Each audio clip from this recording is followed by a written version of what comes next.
जय भारत जय संविधान। यहाँ के हमारे साथ में बैठे मुंबई के पूर्व प्रदेश अध्यक्ष वर्तमान में भी अपनी बागडोर संभाल रहे हमारे साथियों और आप जैसे तमाम साथियों का बहुत बहुत आभार और धन्यवाद कि आपने हम जैसे छोटे से कार्यकर्ता को समय देने का, अपना कीमती समय देने का काम किया। बहुजन समाज में जन्मे सभी संतों गुरुओं महापुरुषों को नमन करते हुए तथागत रूप संत कबीर, गुरु नानक देव, गुरु घासीदास, बिरसा मुंडा, श्रोमणी संत सतगुरु रविदास जी महाराज, इस देश में शिक्षा की अलख चलाने वाले राष्ट्रपिता ज्योतिबा फूले, महामना सावित्रीबाई फूले, मां फातिमा शेख और हमें आरक्षण के जनक छत्रपति शाहू जी महाराज, हमें आपको मान सम्मान स्वाभिमान का जीवन देने वाले इस देश में करोड़ों शोषित वंचितों के पीड़ितों के मसीहा 32 डिग्री धारक,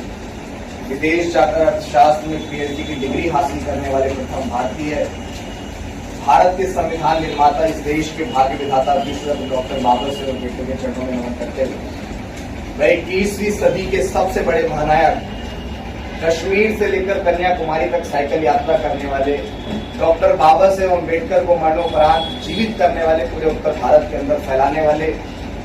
बामसेफ, DS4 और शोषितों वंचितों की सबसे बड़ी पार्टी बहुजन समाज पार्टी के संस्थापक,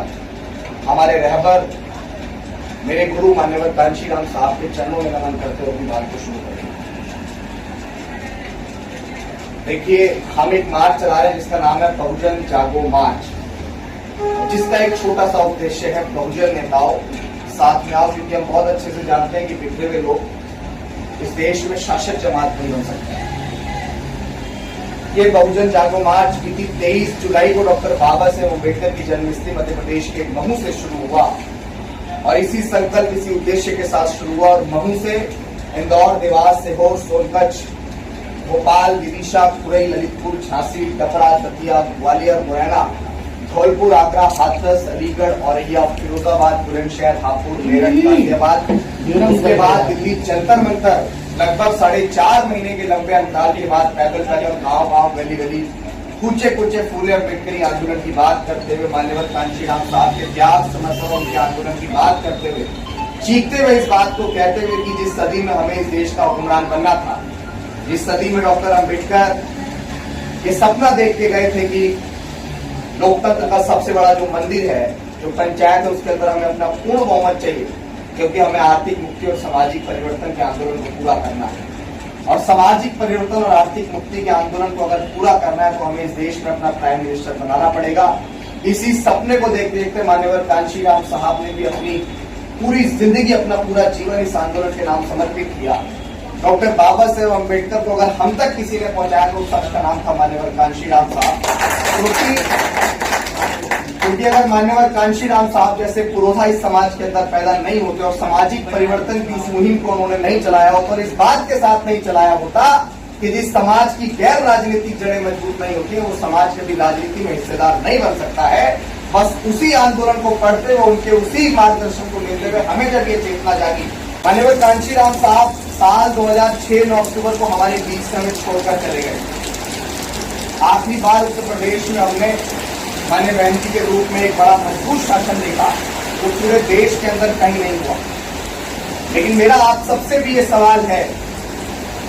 कि उसके बाद निरंतर डॉक्टर बाबा साहेब अम्बेडकर ने जो कारवां चलाया, उस कारवां को मान्यवर कांशीराम साहब ने आगे बढ़ाया। अगर मेरे फादर ने 50 गज का मकान हमारे लिए छोड़ा तो हमारी ये जिम्मेदारी बनती है कि हम उस 50 गज के मकान को 200 गज तक लेके जाए, क्योंकि पीढ़ियों का काम होता है जो आंदोलन को बढ़ाना। माननीय बहन जी ने अपने जीवन में बहुत काम किया और मेरे जैसा कार्यकर्ता या चंद्रशेखर आजाद जैसा कार्यकर्ता या समाज के अंदर बहुत सारे लोग जो मूक नायक थे, अगर वो मुखरता से आज इस सदी में बोल पा रहे हैं तो वो माननीय बहन जी की देन है, इस बात में कोई दो राय नहीं। लेकिन आज हमें ये समझना पड़ेगा कि जिस आंदोलन के तहत हम लोग सफल होना चाहते थे, आखिर वो आंदोलन सफल क्यों नहीं हो रहा। अगर वो आंदोलन सफल नहीं हो रहा तो सिर्फ और सिर्फ बिखरे रहने की वजह से सफल नहीं हो रहा। डॉक्टर बाबा साहेब अम्बेडकर के बाद मान्यवर कांशीराम साहब ने कहा था कि पार्टी और संगठन बनाना बहुत आसान है, अगर मुश्किल है तो बहुजन समाज बनाना है। डॉक्टर बाबा साहेब अम्बेडकर ने किताबों को इकट्ठा किया और मैंने कश्मीर से कन्याकुमारी तक लोगों को इकट्ठा किया और जाटा वाल्मीकि कोरी कुर्मी पासी धोबी धानु कही गडरिया गुज्जर जाट